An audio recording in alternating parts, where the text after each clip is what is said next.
Hey, cosmic warriors, spiritual skeptics, or just a random confused human. Welcome to another dimension. It's time to sit down with me, your reluctant mystic Michelle, coming to you from the void between worlds to talk about some really interesting metaphysical stuff. Who am I? Just a human who's been thrown into this place called Earth, who has a lot of questions, born with a whole bunch of gifts, but not a lot of answers. So what this podcast is going to do is explore some paranormal mysteries, energetic phenomena, and a lot of FML moments that have you questioning, what the hell are we doing here?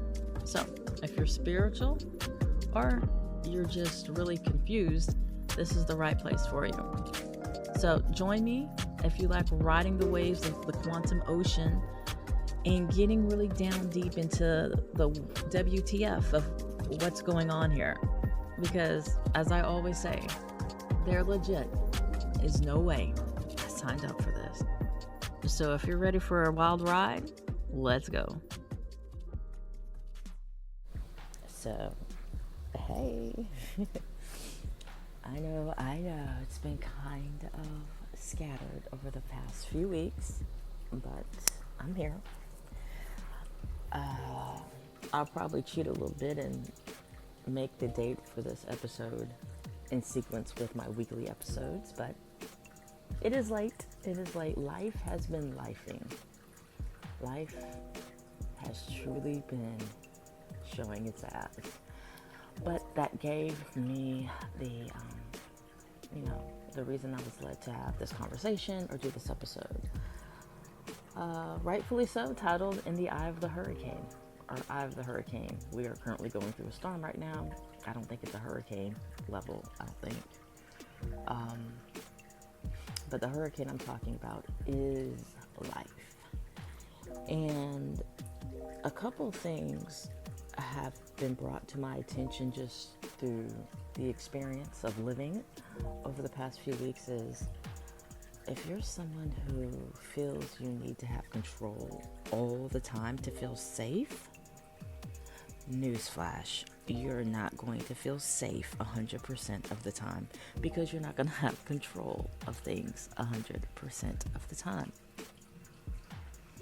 And for people who their control issues are tied to anxiety, and having that control allows them to feel safe because you know what to expect. When you don't have that, you can get anxious because you don't know what's coming.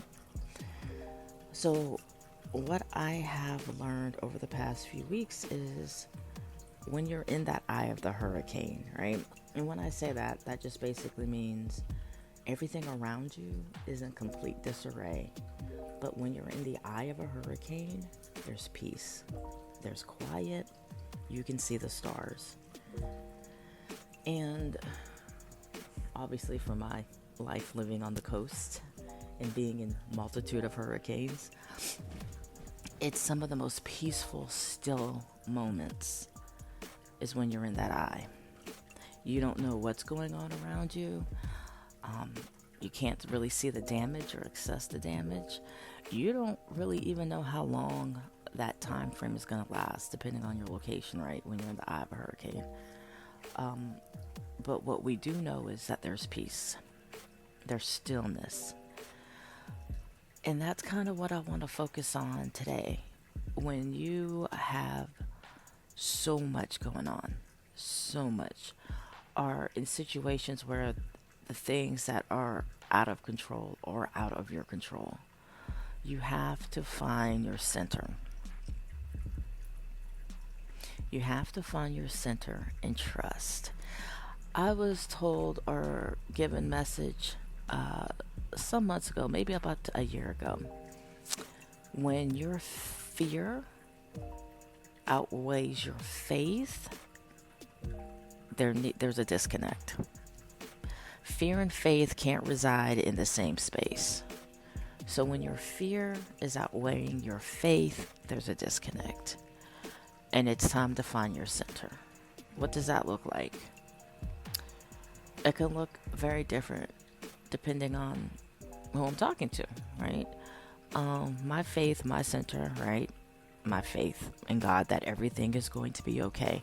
I might not understand, see the way out, but somebody told me,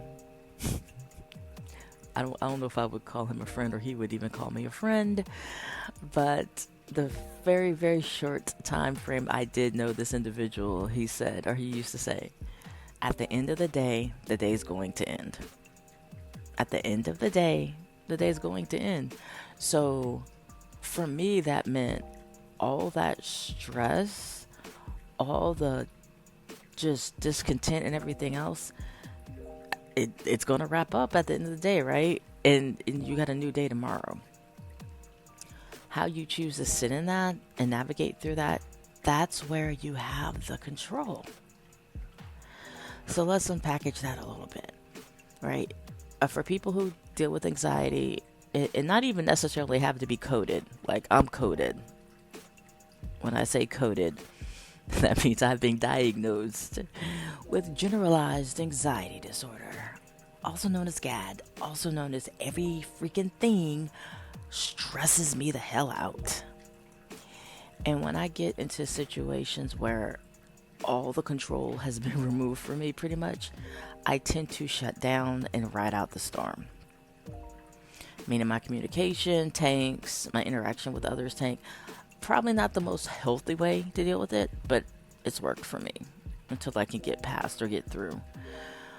So where can you find the levels of control? That's why some people tend to clean or do things where they do have the ability to control where they're in uncertain times, because that makes them feel safe.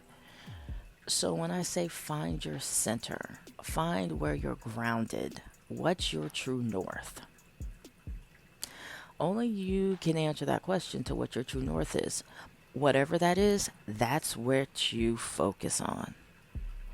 So it's really interesting how I'm always pulled to lighthouses in the stars, because both of those elements in history have been used to guide people through tumultuous times, through storms of the life.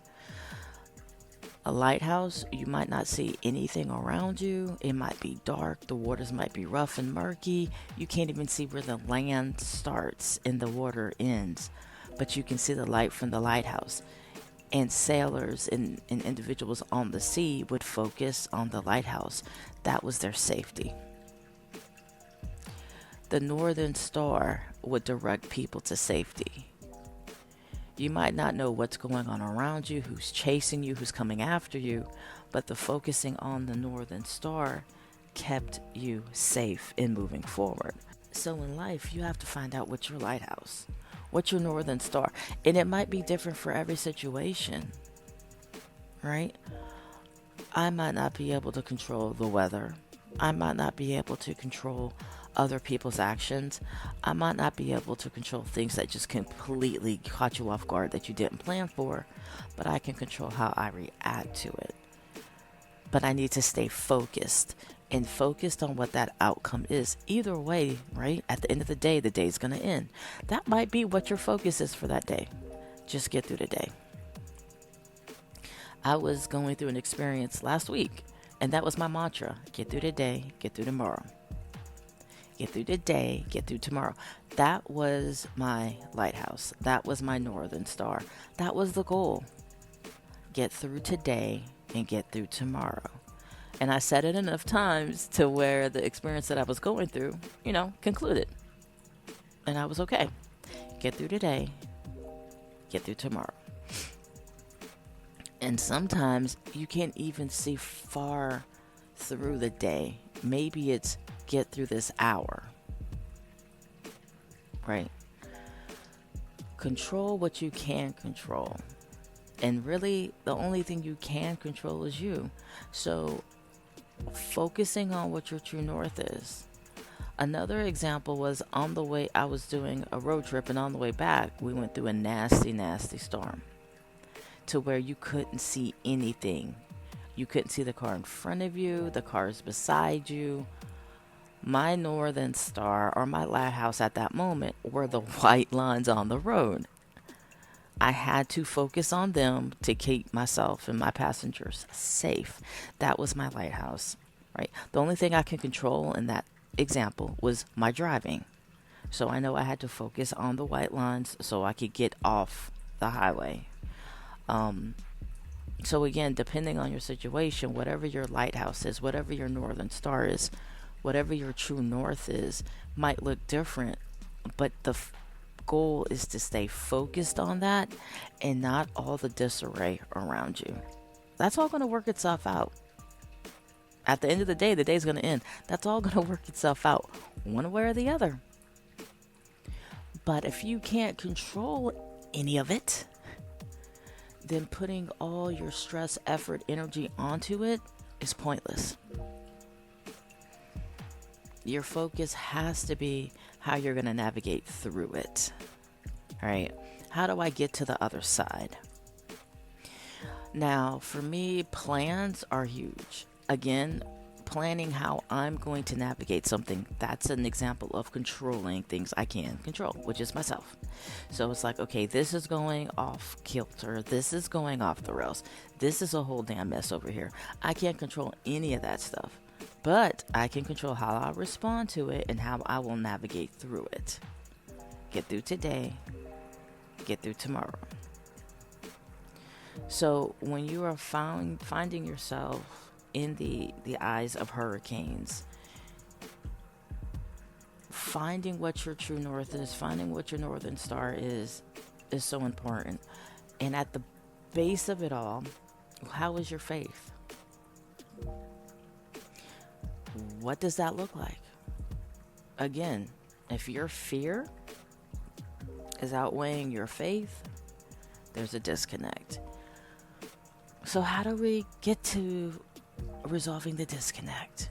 That could be many things. For me, I have to pause. And again, that's when I recoil from life's additional stressors, the things I can choose to not partake in for a moment, and to really focus on the things I can control and to plan. Okay, I can't control this, but here's my plan to get through today and get through tomorrow.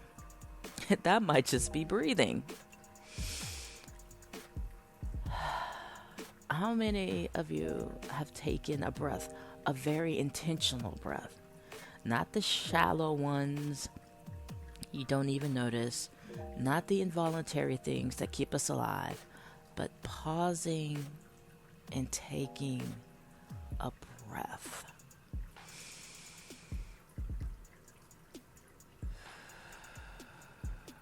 The kind that fill your lungs.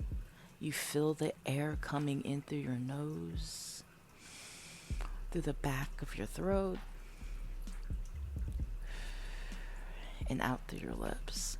When's the last time you've done that? Hopefully some of you were doing it with me. Just that small moment can allow you to refocus, right? To recenter, to figure out what your north is, what your lighthouse, what your northern star, in whatever situation you're going through. Because at the end of the day is going to end.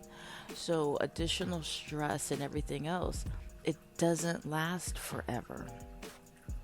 It doesn't last forever. So making permanent decisions on temporary discomforts, making permanent decisions on temporary misunderstandings, it's not beneficial long term. Control what you can control, which is yourself, your thoughts, your actions, your choices, and making sure that's rooted in who you are, what is your foundation, where are you grounded. And that's another conversation, because if you're not grounded in anything, it's so easy for you to get blown away in the storm, right? In South Carolina, the tree we always signify South Carolina on our state flag and everything is the palm tree, not the palm tree. Yeah, the palm tree. And it's because it's able to bend and not break. The wood has this resiliency against the storm. It's rooted to where it can stand the winds. So ask yourself, what are you rooted in? The ground that you're rooted in. How strong are you rooted in it? Because that helps determine how you're going to weather the storms. So, hopefully some of this was helpful, right? Giving you some additional windshield wiper action to clear away some of the distortion, some of the fog, some of the rain, and just inspire you to identify where you're rooted. What are your roots? And I'm not just talking about family. I'm talking about what's your belief. How's your faith? What do you fall back on when you can't fall on anybody else? That's your question, right? In sessions, to help individuals kind of identify their support system, one of the questions I say is, when you're extremely happy or extremely sad, who are the first people that you call to talk to? Those are your support systems. But my next question is, what do you fall back on when you cannot fall on anybody else? And if you cannot answer that question, there's some areas where you have work to do. If I ask you the question, what are you rooted in? And you don't know the answer, there's some work to do. If you can identify that in a lot of areas in your life, your fear outweighs your faith, there's some work to do. And you all know I'm a horror movie buff. So every time I talk about fear and faith, I always go to that quote in Exorcist where the possessed individual looks at the priest and says, "How is your faith, Father?" It's that space. If you do not have roots in something, it's so much easier to get blown away, swept away, and lost. So identify your true north. Identify what the lighthouses are. And not just in individuals, but internally in yourself. Because there's going to be storms. There's going to be uncertainties. There's going to be times in your life where you don't have control over the situations. So you're going to have to be able to control yourself, your thoughts, your actions. So what does that look like? And always remember, at the end of the day's going to end. This is not permanent. Hell, life isn't permanent. We're literally a bunch of souls who chose to come on this floating rock in the sky. And yeah, we're not here forever. So even having that understanding, that scale out, look at the big picture here. You might be going through some uncertainty. You might be going through some areas where you're not able to control things, or just stuff feels uncomfortable. Just keep moving. Keep breathing. Keep doing. You'll get to the other side. If you don't get there yourself, life will force you there. It will push you there, but you will get to the other side.